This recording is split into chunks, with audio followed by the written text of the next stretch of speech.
My name is Angel V. Delgadillo. I was born here in Seligman, Arizona on Old Route 66. And I remember when this town died, September 22nd, 1978, at about 2:30 in the afternoon. Statistics has it that there was 9,000 automobiles using this highway every 24 hours. I am one of 9 children. One time I had 3 older brothers, 3 older sisters, and 2 younger brothers. I still have an older brother and an older sister. I am a married man. I've been married for 61 years to Vilma Delgadillo, and I have 4 children, 3 daughters, and 1 son, Angel, Martha, Myrna, and Clarissa. So we get past September 22nd, 1978. The town died for 10 long years. I don't think you and 500 million people in America or the world know anything about being forgotten by the world. When they finished building I-40, that's when we were bypassed.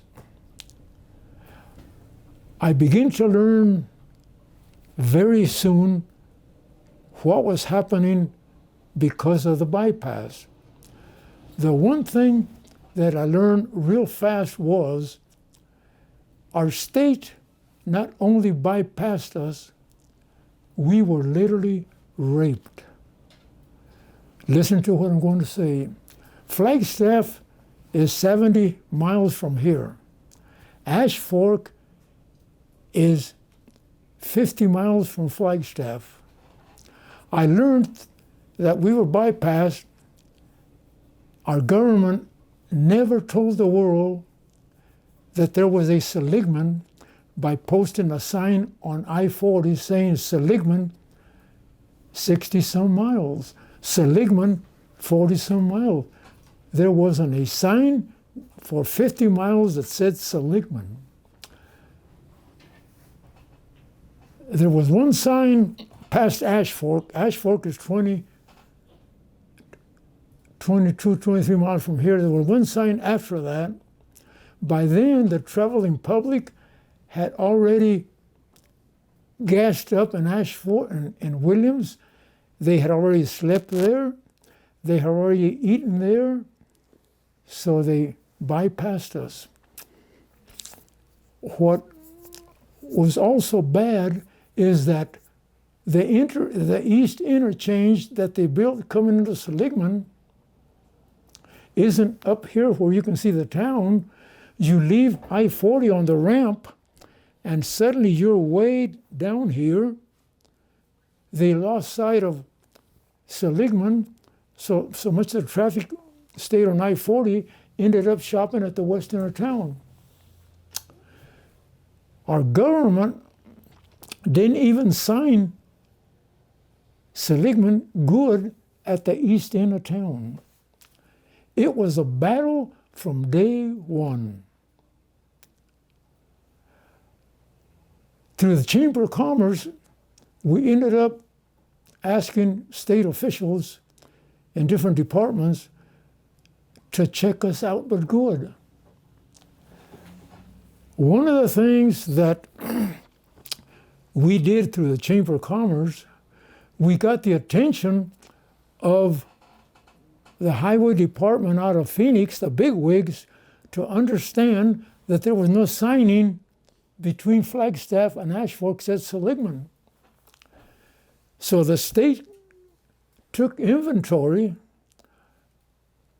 of the highway I-40 signing from Seligman to Flagstaff and Seligman to Kingman.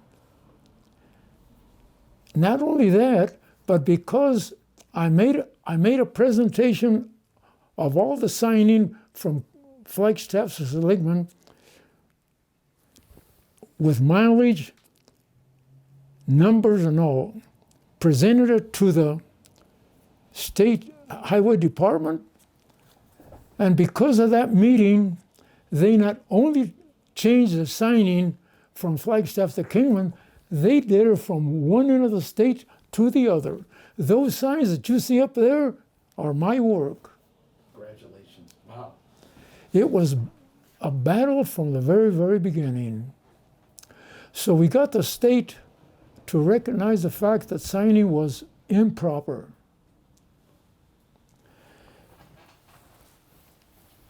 Business was down to nothing. Like I say, we had 3 daughters. We have 3 daughters and a son. At that time, our only son, Angel, our oldest daughter, Martha, and second daughter, Myrna, were attending NAU University in Flagstaff. Angel was on a full scholarship, didn't cost us a dime for the education. Martha was almost on a full scholarship. Myrna had to borrow money, so did Martha, so did Angel, and they paid it back. It was tough, tough, tough. So I had an idea of how to recuperate the economy in Seligman. I had a simple thought, and that thought, I talked about it for years. No one listened. I took it to the Chamber of Commerce, and I was president of the Chamber of Commerce. And I also gave the Seligman Chamber of Commerce its rebirth. I called the meeting. The Chamber of Commerce of Seligman was dead. I called the meeting, and I gave it its rebirth. No one would listen to me. I took a Chamber of Commerce. They didn't listen. I finally got their attention of the board of directors, and finally got the Chamber of Commerce to call a meeting so we could discuss how I thought we could get the economy back. We held it at the Grand Canyon Caverns. 46 people came to the meeting from as far away as the Arizona-California border and from Seligman. I presided at the meeting. Nothing happened. We agreed to meet a month later, same time. After waiting for years and years and years and nothing happened, I finally called that now famous meeting for February the 18th, 1987. The first meeting was February the 8th. I walked out of that meeting and called that now famous meeting, got on the telephone and called the people, as many telephone numbers I had. 15 people showed up to the meeting. Again, I presided at the meeting. Bingo, we formed the historic Route 66 Association of Arizona. We assessed ourselves $10. We had elections. I was elected president. Jerry Richard was elected treasurer. Dave Wesson was elected secretary. Super dynamic. So the nucleus was those 2 persons, Mr. and Mrs. Ray Barker from Truxton, Jerry Richard and Dave Wesson from Kingman, my brother Juan the Snowcat from Seligman, my sister Mary. We became the nucleus. My secretary wrote the first letter to the Department of Transportation in Phoenix.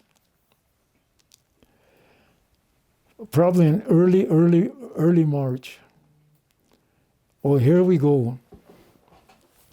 We waited for an answer from the department in Phoenix. I'm not going to say names. We began to have monthly meetings. We would have 35, 40, 50 people at our meetings. This town in Seligman, this month, perhaps the next month would be Kingman, perhaps the next month would be Oakman, perhaps the next month would be Grand Canyon Caverns. We had the backing of the people. We, the people. Meeting after meeting, we talked. No answer. We did not give up. I want to explain to you. We did not give up. I said a while ago, I grew up with 3 older brothers, 3 older sisters, and 2 younger brothers. Grew up during the Depression. Mr. and Mr. Ray Barker grew up during the Depression. My brother Juan grew up during the Depression. My sister Mary during the Depression. Dave Wesson also. Jerry Richard was the one that was born a little bit later. We were people that grew up during the Depression. We knew nothing about giving up. We were taught to make do with what you had. And what we had was determination. Don't give up. Or to make a long story short, the Department of Transportation finally acknowledged our efforts, and they made Route 66 historic from Seligman to Kingman. November of 1987, months and months and months and months later. So here we are all excited. We want to tell the world Route 66 is not dead. We were hard pressed for time. We got together and said we will have a fun run, we called it a fun run. It was automobiles that started here and went all the way to the Arizona-California border. We had the fun run in the last weekend of April. Somehow or other, the news media got a hold of it. We had a big program at the school. We had a Miss, who's going to be Miss Route 66. The Delgadillo Orchestra made music at the gymnasium. We fed 600 people at the old gym. 600 people brought food. We had to turn away people. There was no more people to sit down. This started on Friday. Registration did right in this building. In fact, the first 4 or 5 fun runs, registration was held in the pool hall. This used to be a pool hall, not a gift shop. So by golly, we registered 153 car owners. Why, I have asked myself, did we get that many automobiles? From what I have learned about people, even 30-some years ago back then, people were fed up with a fast pace of life. Traveling on the superhighways, they took you from point A to point B, and what did you see? Nothing. So we start registering at noon on Friday. We quit registering at about 9:30 Saturday. We turned loose of the 153 cars. Festivities all the way to the Arizona-California border. We invited Bobby Troop, the man who wrote Get Your Kicks on Route 66. We invited Will Rogers Jr. He was here. We invited Rosie Mofford, the governor then. In fact, she cut the ribbon at 10 o'clock. And believe me, there was festivities all the way. We slept in Kingman on Saturday. We turned them loose on Saturday. At about 11 o'clock, we turned them loose again from Kingman to the Arizona-California border. My brother Juan and I were probably interviewed at least a dozen times between both of us. The news media had something to tell the world. The first man that interviewed me, I forgot his name, he told me he was in southern Arizona, Bill Leverton. He opened a newspaper, he told me. He was reading about what we were going to do here, or did.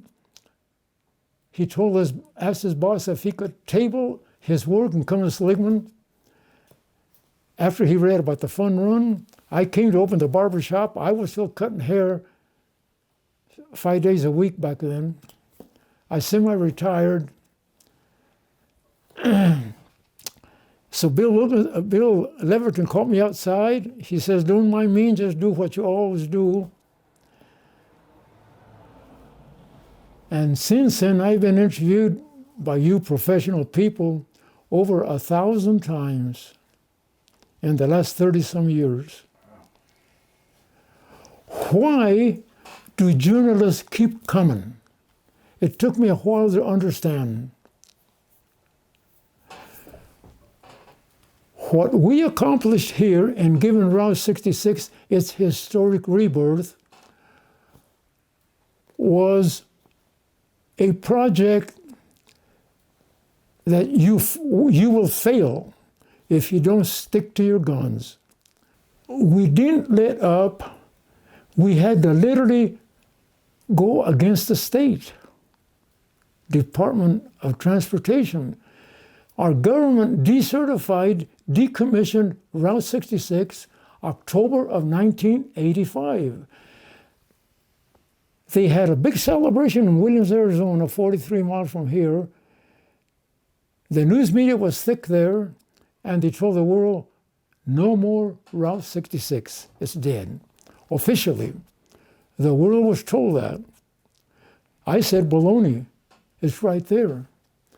So in giving Route 66 its historic rebirth was a project unheard of. You go against the government, you go against City Hall, you lose. Well, we did not lose, and this is what the people of the world appreciate and understand, that we, the people, gave Route 66 its historic rebirth. I'm going to tell you a little story.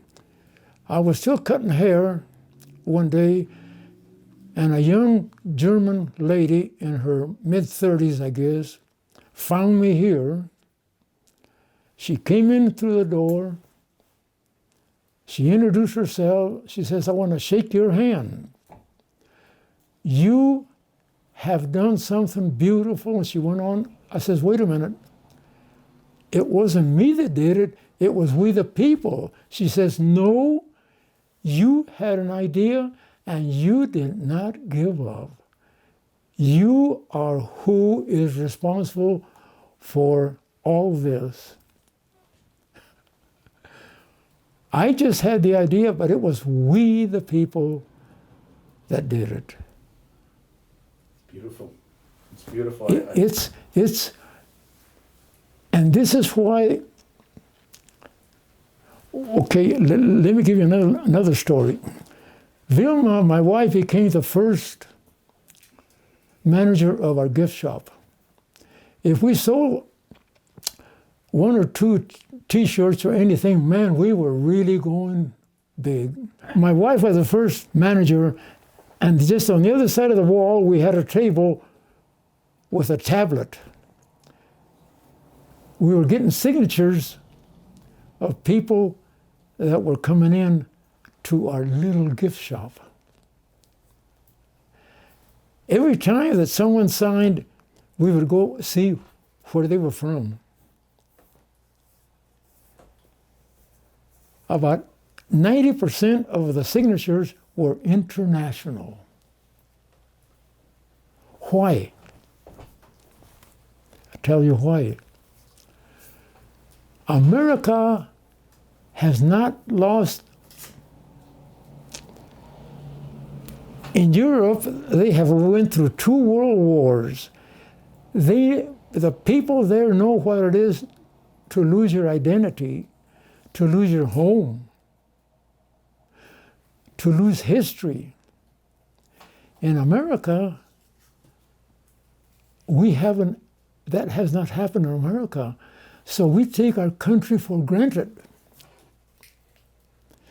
Believe me, this is what I learned. So even before the pandemic, even then, it was the greater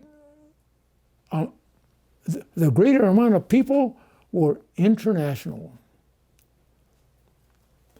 Yes, America has woken up to the fact of what we did, but not like the European people or Japan or what have you. Some days there would be 15 buses, 50 passenger buses lined up from one end of town to the other. Half a dozen buses right in here. The place, you couldn't walk in here hardly. The people from other countries appreciate what we have done here. Here we go again, because it's something that it doesn't matter what country, the leaders live up there, and we the people are down here. And it's always been that way. So it's we the people that can overcome. I witnessed this when I was a young boy during World War II. History says that we, all the people got together, kids and all collected this, and we overcame. To give historic Route 66, it's historic rebirth of Route 66, I lived it again. It's we, the people, that can make the difference. The chair I'm sitting on here, my father, a self-taught barber, bought this chair, 1926. The receipt is right there. When I was in the 10th grade, my parents asked me to follow in my father's footsteps. So I graduated from high school in 1947. By July the 7th, I was in Barber College in Pasadena, California. I graduated, there's my diploma. I graduated from Barber College the 5th of December. Took the barber's test in Phoenix, Arizona, passed it, got my barber's license, my apprentice license, got me a job in Williams, Arizona with Bill Grays.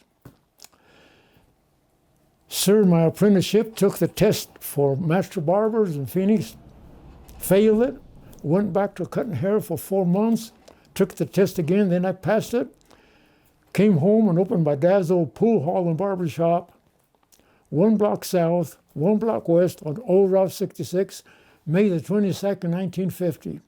The first day I did 4 haircuts. When the diesel came in, Santa Fe began to cut jobs. So in 1972, I moved into this building, redid it, and here we are. Having been a barber for 70 years, I learned so much about human beings. The things I have learned in barbering, because I'm a barber, there isn't a university in the world that teaches it. Nowhere in the world do you teach what I have learned from my customers. I don't ever remember rushing one customer just to get to the next one. The memories I have from cutting hair and shaving, there are not too many barbers in my era, late in my era, that kept on shaving. I kept on shaving. Like I said a while ago, I didn't rush one customer just to get to the next one. In Barber College, they not only taught us how to cut hair or shave, they taught us how to put on a face massage. I always try to give the customer more than he paid for. So when I did a shave, I finished doing the shave, you're just supposed to get the lemon cream and put it on and wipe his face. Well, I got the lemon cream, I put a steam towel on there, left it on there for a while. Then I started and gave a few movements of the rest facial. And most of my customers would just fall asleep. It is so relaxing. I made it so inviting, so relaxing, they would just fall asleep.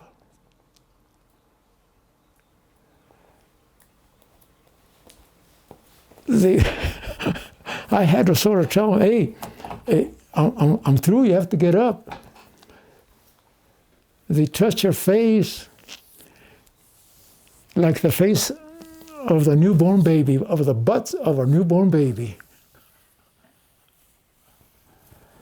And some later in my life, after we gave Route 6 its historic rebirth, most of the people I shaved were from out of the country. Many from America, but so many from out of the country, because in the 1,000 interviews, they saw me doing this, so they came to America to visit me, not only to travel Route 66, but to get one of those Angel's famous shaves. I did it with a straight edge. I stropped the razor myself, and memories, memories, memories. Wow. Oftentimes, the wife would be sitting there, and I would be through shaving, and she would come over and, oh my gosh, it just, so beautiful, so beautiful. And you know what? My son-in-law, Clarissa's husband, and Mirna, the manager of the store here for 20-some years, finally decided that I was worth more than $10 or $12 in shaving or cutting hair. So they went and raised the price to $30 for a haircut and $30 for a shave. Well, you know what? These people get off the chair and they would give me a $5, $10 tip, $20 tip. So appreciative. But I gave them every bit of what they paid for. I treated them with respect. And here we go again. This is something that has been lost in our world. Dignity, respect, compassion, concern for your fellow man.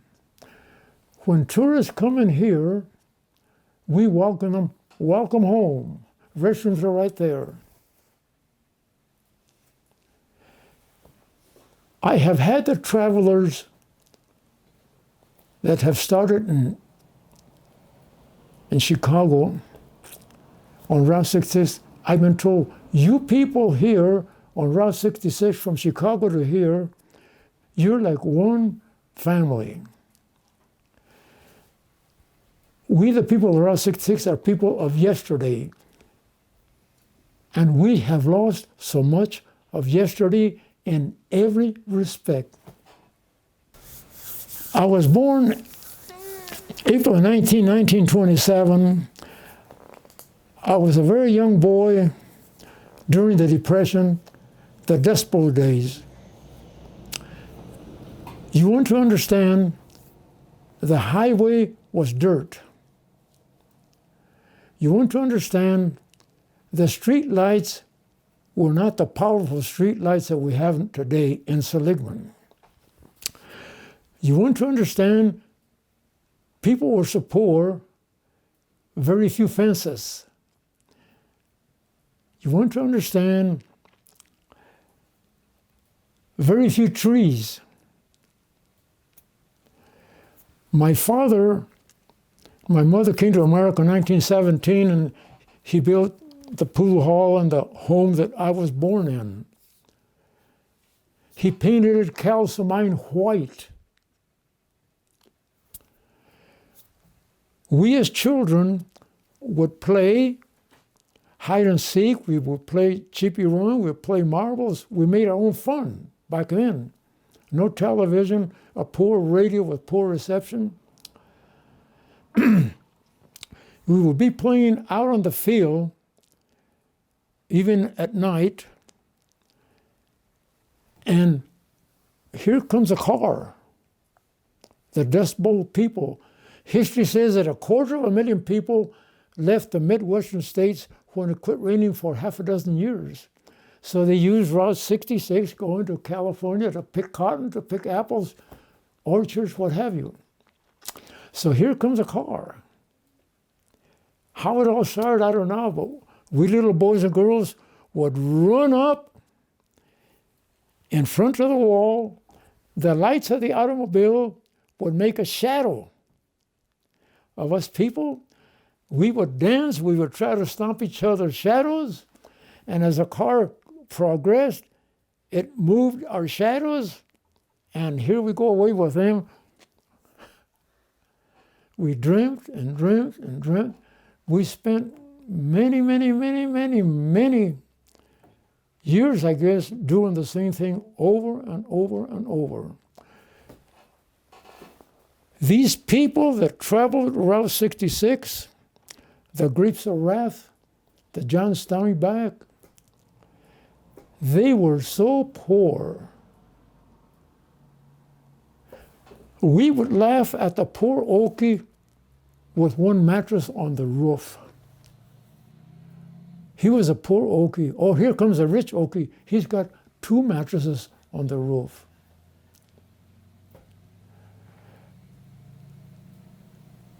I have to be so truthful, I don't remember exactly talking to these people or whatever, but they broke down everywhere along the way. And history tells us that even in Seligman, they did for them all they could to get them going out of town, because here comes another 100 of them. If they break in Seligman, what you going to do with them? So the people of the towns did all they could to help them, to get them going out of town. But watching these old cars loaded with families,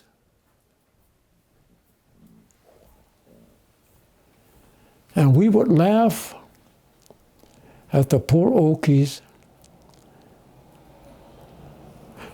But since my wife and I raised 4 children, how sad it was for America at that time. Wow. Yeah. Wow. For one of our fun runs, we invited George Maharis to one of our fun runs. He was too important. He was just too important. He didn't left a good impression to many of us. He wasn't one of us. He was George Maharis of the movie episodes, and he was too important. And right now I remember, after I got a few interviews, my wife Vilma told me, "Don't you go get the big head."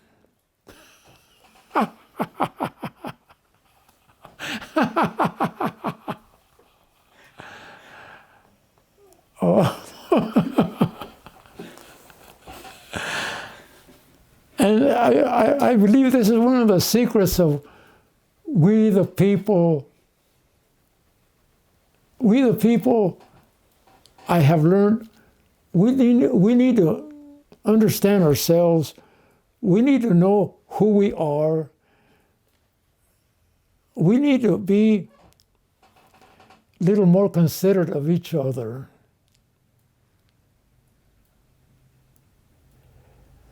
I don't want to get into politics or what I see on TV,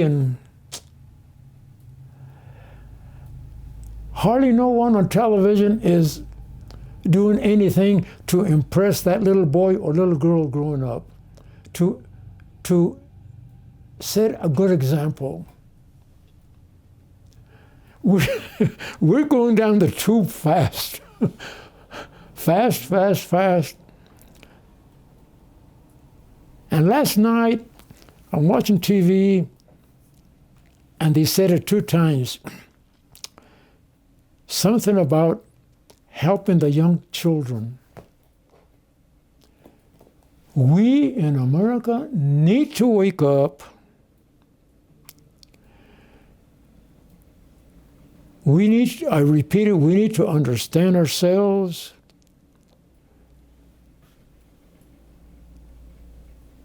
We need to understand that we don't want to be all about me, me, me. It's we.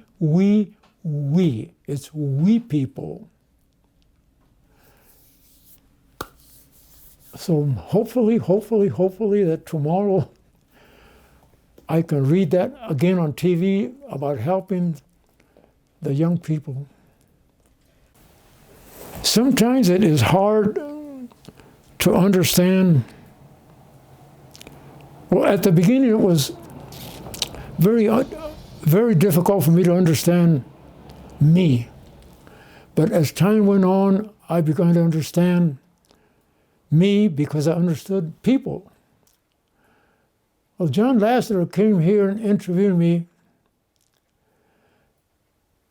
Michael Wallace was with him and some other people and the cameras. He heard about it and read about it and saw me on TV. So he comes and interviews me for about a couple hours. He wanted to know, well, just like this interview, he wanted to know everything about Route 66. But he was so smart the way he did it. With all the information I gave him and whoever else, he put it together so smart the way he did it. I have had parents and grandparents, national and international parents, sit right here and talk about, I have sat with my children or grandchildren, I have seen that, what he put on TV, I have seen it a dozen times. John Lasseter captured the imagination of the little people of the next generation.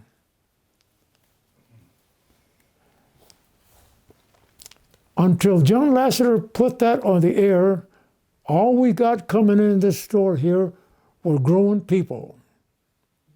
Just grown people. Then a few years later, we begin to see families, whole families of children carrying a baby. I had never seen so many families until after John Lasseter. So he captured the imagination of the next generation or two. These young parents with their children are the little boys and girls that saw that episode that Lasseter put on TV. The movie Cars. The movie Cars, yeah. The movie Cars, these are the little boys and girls that saw the movie Cars. They grew up, they got married, and here they come with their children. Nice. The reason I can say that, because I live 1 block south of here, north of here, I see the traffic, I see the people. Wow. Incredible what has taken place in giving Route 66 its historic rebirth. It's like we woke up the world to something completely different. Completely different. Route 66 was a highway almost from coast to coast, over 2,000 448 miles. We saw the travelers of the Grapes of Wrath of the 30s. We saw our service people using it during World War II. We saw the people traveling after the war. And then when the government says the end and we said no, we did the impossible. And this is what is so interesting to people of the world. We the people. When Route 66 becomes 100 years old in 2026, I dearly want to be alive for it. We formed the Historic Route 66 Association. All the other 7 states have formed their associations. So people are thinking about it right now. What do we want to do, we the people, we the associations? How do we want to celebrate when Route 66 is 100 years old? We're talking about it now at our meetings, and heaven knows what we're going to come up with.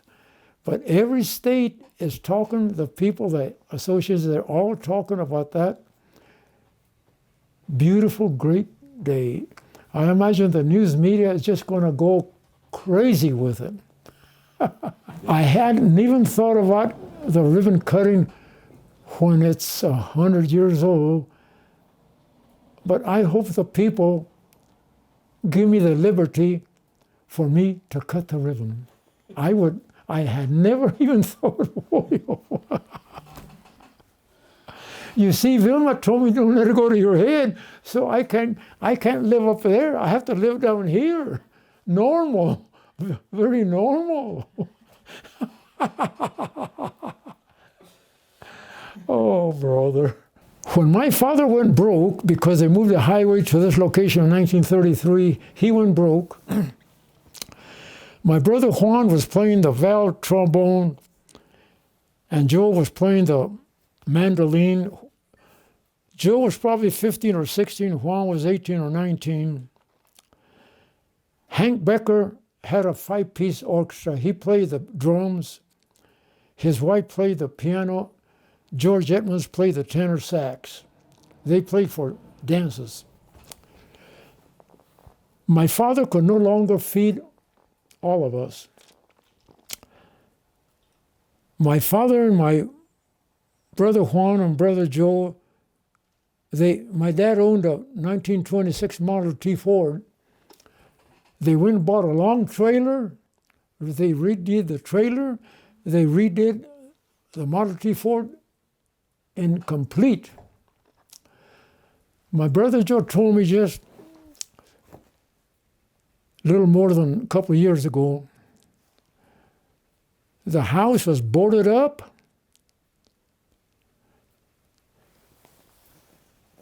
And we were ready to take off to California. Joe says, Hank Becker worked for Santa Fe. He came running across the street. Juan, you don't have to go to California. I've got you a job as a laborer on Santa Fe. Music kept us in Seligman. Okay, Hank Becker was my idol. I wanted to be a drummer like Hank Becker. Little by little, as my brothers grew up, they began to replace musicians on Juan Delgadillo's orchestra. After Hank Becker went by the wayside, Juan started an orchestra with town musicians. So I was the last person to replace a town musician, Jesus Martinez on the drums. In 1939, at the age of 12, it became the Delgadillo Orchestra. So we began to practice, and we began to play for parties and for free. And then World War started. To make a long story short, Joe got drafted, my next oldest brother. Then Juan, my oldest brother, he gets drafted. Joe played the guitar and the saxophone. Juan played the piano and trombone. He gets drafted. Brother older than me, Augustine, played the tenor sax. I was on the drums. My sister Luz played the piano.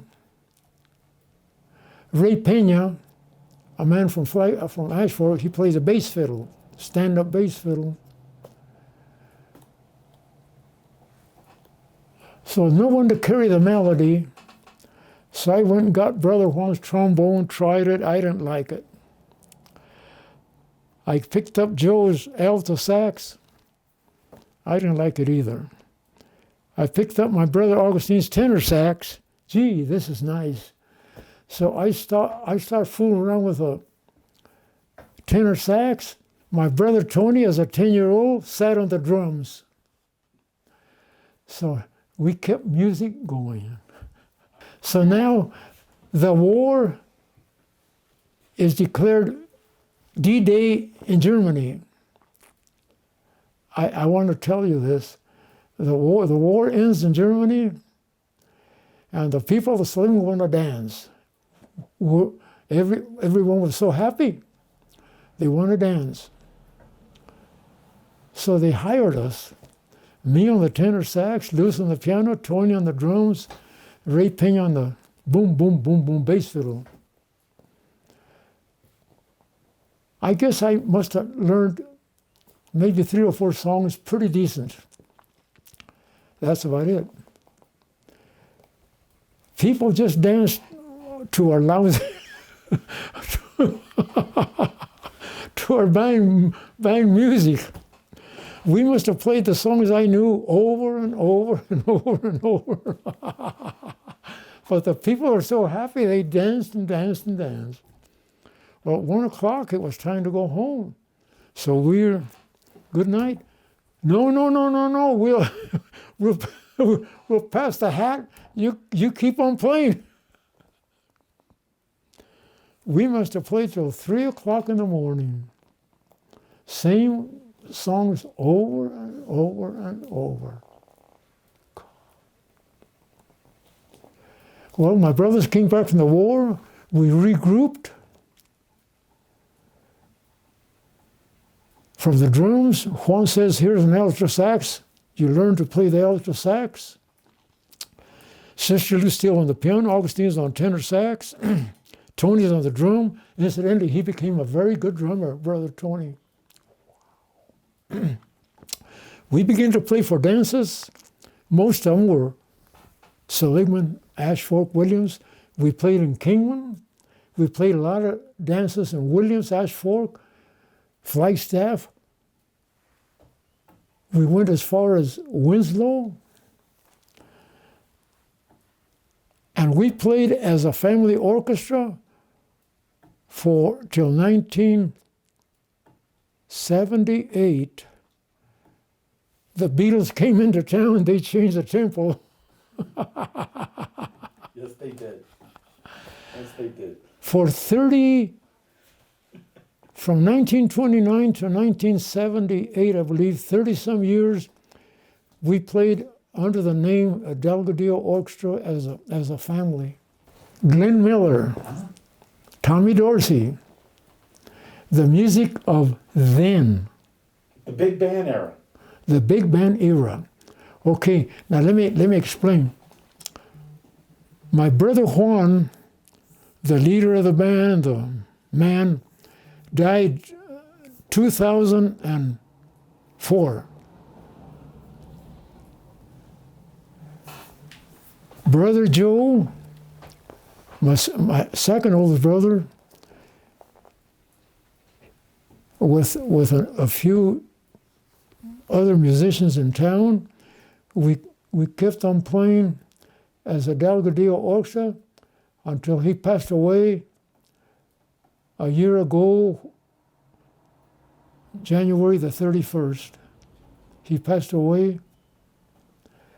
He was on the guitar, I'm on the tenor sax, Pat Casals was on the bass guitar, John Michael's on the drums.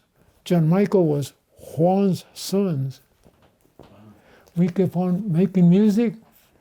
So as the Delgadillo Orchestra, under the name of Delgadillo, we made music from 1939 till last year.